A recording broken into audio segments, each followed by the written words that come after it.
Hey guys, hi.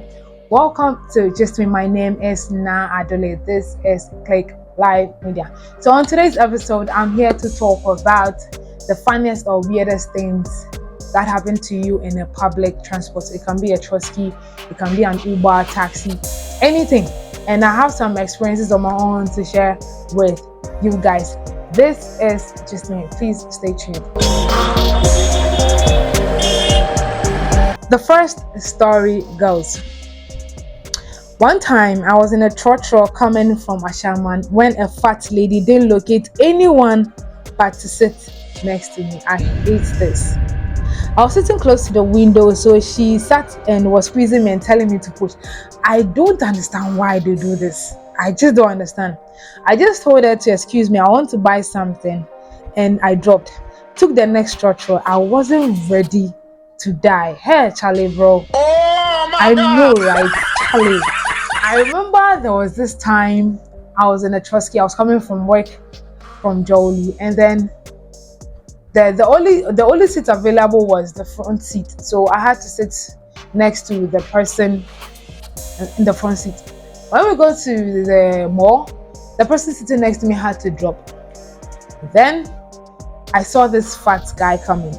In my head, listen, I was like, God, please don't let this man sit next to me, because the guy is big, he's huge, he's tall, he was sweating, had bags, Charlie, but he still came to sit by me. Then I was so uncomfortable, and the driver could see and sense that I was just suffering, because he had a lot of things all over him. And Charlie, when we got to Legon, he dropped. The driver, the mate, and then there was a lady sitting behind me. They just tapped me and like, Madam, sorry, because I had suffered.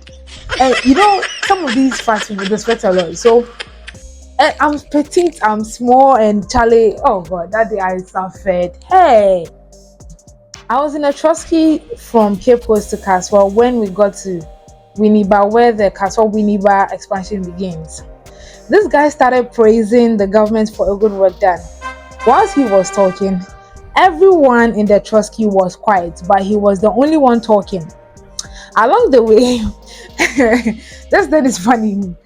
Along the way, the mate just asked the driver to stop, and the driver did. But guess what? The mate asked the guy to get down and gave him his balance to continue the journey. Charlie, some people don't take in any nonsense. And then there was this other time. I was in a trosky. There was this guy. He has some shows on one of these TV stations. I don't want to mention the name of the TV station. There's an entertainment show. He goes around and then raps, that kind of thing. Then this guy came to sit next to me.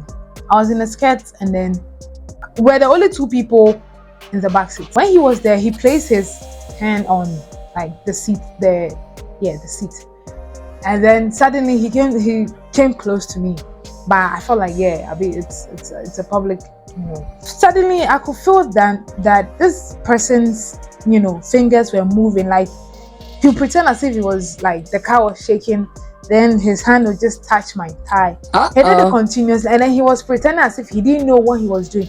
It's different if probably the person is asleep or something, but he was sitting down. Then he'll move close to me, then just touch my thigh in a funny way. So I got to a point I was getting tired. He did it like 3 times. So I tapped him. I was like, yo, bro, what are you doing? What are you doing? I was like, oh, madam, sorry, I didn't know. I was like, so you didn't know that your fingers were touching mine? I was like, oh, madam, I didn't know. Immediately he dropped. Some people are weird though. Hey, I was in a trosky some time ago, and then someone touched in the trosky. The driver got bored and dropped everyone in the car. Hey, Charlie. People get stories, so it was my roommate, and he was just there. He didn't own up. Would you have done it if it was you? Would you try and embarrass yourself like that? No. The day before the journey, he ate beans, so you can imagine. He later sent me a message when we got home about the issue. Oh, bro. Oh, Charlie. I was in a loading taxi some time ago, and immediately I sat down. There was this guy who complimented me about my height and my looks. I was glad. I said thank you, but I was just not interested in any conversation because I had a long day. He was still trying to create a conversation, so I pretended as if I was on a call. Then I started listening to music later on. When he dropped, I thought I heard a driver say he's paid for me. So I decided to be nice and say thank you. The next thing he said was, "No, I didn't pay for you." Christ Lord, I wish the earth would just open and swallow me. Hey, Charlie, hey, yeah, wow.